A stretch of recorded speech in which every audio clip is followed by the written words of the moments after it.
From the Darkness Cometh the Light, or Struggles for Freedom, by Lucy Ann Delaney. Chapter 7. For years afterward, I became the wife of Zachariah Delaney of Cincinnati, with whom I have had a happy married life, continuing 42 years. 4 children were born to us, and many were the plans we mapped out for their future, but 2 of our little girls were called from us while still in their childhood. My remaining daughter attained the age of 22 years and left life behind, while the brightest of prospects was hers. And my son, was promisingly at the age of 24, turned his face to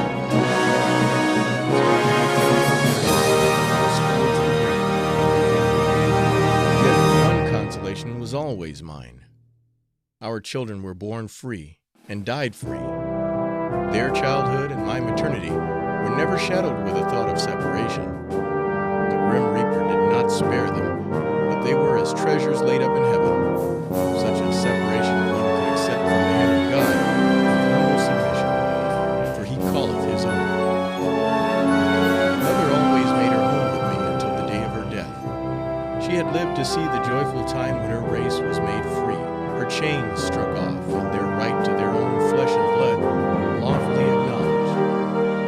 Her life, so full of sorrow, was inward, full of years and surrounded by many friends, both black and white, who recognized and appreciated her sufferings and sacrifices, and rejoiced that her own days were spent in freedom. The azure vault of heaven bends over us all, and the gleaming moonlight brightens the marble tablet which marks her last resting place. To fame and fortune unknown, but in the eyes of him who judgeth us, hers was a heroism which outvied the most famous. I frequently thought of Father and wondered if he were alive or dead. And at the time of the great exodus of Negroes from the South a few years ago, a large number arrived in St. Louis and were cared for by the colored people of that city. They were sheltered in churches, halls, and private houses until such time as they could pursue their journey. Methought, I will find it in this motley crowd of all ages, from the crowing babe in its mother's arms to the aged and decrepit who of slavery. I piled inquiry upon inquiry, until after long and persistent search, I learned that my father had always lived on the same plantation 15 miles from Vicksburg.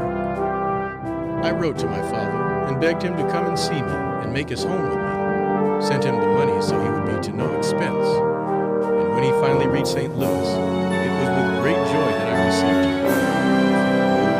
Grizzled and gray, time had dealt hardly with him, and he looked very little like the dapper master's valet, whose dark beauty won my mother's heart.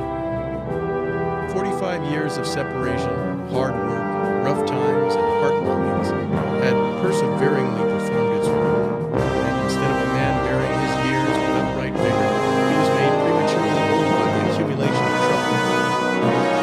My sister Nancy came from Canada. We had a most joyful reunion, only the absence of our mother remained now, which we deeply and sorrowfully felt. Father could not be persuaded to stay with us when he found his wife dead. He longed to get back to his old associations of 45 years standing. He felt like a stranger in a strange land, and taking pity on him, I urged him no more, but let him go, though with great reluctance.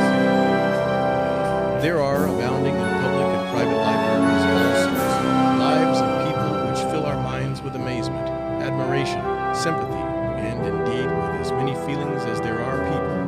So I can scarcely expect that the reader of these episodes of my life will meet with more than a passing interest. But as such, I will commend it to your thought and revalue it.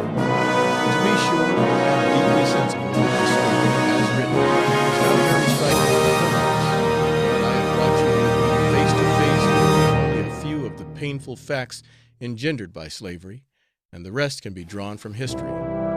Just have patience a little longer, and I have done. I became a member of the Methodist Episcopal Church in 1855, was elected president of the first colored society, called the Female Union, which was the first ever organized exclusively for women, was elected president of a society known as the Daughters of Zion, was matron of Salome Court No. 2, in succession, was most ancient matron of the Grand Court of Missouri, of which only the wives of Masons were allowed to come. I am at present past Grand Chief Preceptress of the Daughters of the Tabernacle of the Knights of Templar, and also Secretary of the still living Colonel Shaw Williams, auxiliary to the Colonel Shaw Post 343, Grand Army of the Republic. Considering the limited advantages offered me, I have made the best use of my time, and what few talents the Lord has bestowed on me, I have not hidden in a napkin, but used them for His glory, and to benefit those for whom I live. And what better can we do than to live for others? Except for the deceitfulness of riches, nothing is so illusory as the supposition of interest we assume that our readers may feel in our affairs. But if this sketch is taken up for just a moment of your life, it may settle the problem in your mind, if not in others. Can the Negro race succeed proportionally, as well as the whites, if given the same chance at the start? The hours are growing shorter for the millions who are trying, growing better for the millions yet to be. And we all shall learn the lesson, how that waste and sin are spoiling the fairest and the finest of a grand humanity. It is coming, and men's thoughts are growing deeper. They are giving of their millions as they never gave before. They are learning the new gospel. Man must be his brother's keeper, and right, not might, shall triumph, and the selfish rule no more. Finis. End of section 7. Recording by James K. White, Chula Vista. End of From the Darkness Cometh the Light.